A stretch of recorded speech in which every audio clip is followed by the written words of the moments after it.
মদ ভেবে ডেটল খেয়ে অসুস্থ হয়ে চাকদা হাসপাতালে দৌড়ে এলেন বৃদ্ধ।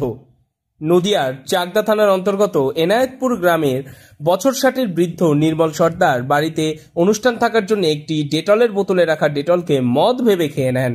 তখন কিছু জানতে না পারায় এরপর দুপুরে খাবার খেয়ে নেন তিনি। এরপরেই শারীরিক অসুস্থতা শুরু হয় তার, করে ফেলেন বমি এবং বুঝতে পারেন মদের জায়গায় সে ভুল করে ডেটল খেয়ে নিয়েছে।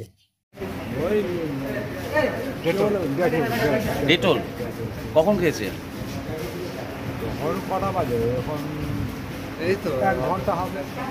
মদ ভেবে ডেটল খেয়ে নিয়েছেন? 1 ঘন্টা খাওয়ার পরে ওই খেয়ে তারপরে ভাত খেলাম, ভাত খেয়ে জল খাওয়ার পরে বমি হয়ে গেছে, বমি হয়ে মদ ভেবে খেয়েছেন? মদ তো সকালে একটু খেয়েছিলাম, একটু বাড়িতে অনুষ্ঠান আছে, মদ সকালে। কি নাম আপনার? নির্মল সর্দার। বাড়ি কোথায়? এনায়েতপুরে। এখন সুস্থ আছেন? এখন তো ভালো আছে। এখন আমার ছেলে পেলে সব নিয়ে আসলো হসপিটালে, তো বলছে পেট্রোল কিছু হবে না, তারা একটু 10 মিনিট বসে।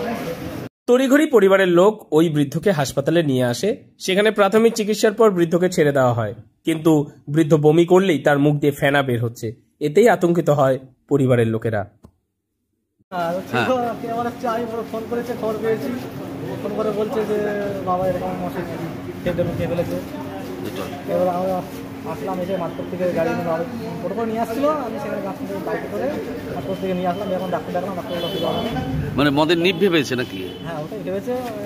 যারা তো আদিবাসী মানুষ আছে, সমুদ্রের মানুষ একটু খেয়ে ফেলেছে, খেয়ে ফেলেছে। উল্লেখ্য, এর আগেও একাধিকবার বিষ মদ খাওয়ার ফলে বহু মানুষের মৃত্যু হয়েছে, তা উঠেছে খবরের শিরোনামেও। তবে এই ধরনের ঘটনা বোধহয় খুব একটি বিশেষ দেখা যায়নি। ডেটলের এবং মদের রং অনেকটা একই রকম দেখতে হলেও দুটি গন্ধ একদমই আলাদা। স্বাভাবিকভাবেই দুটি স্বাদও ভিন্নই হবে।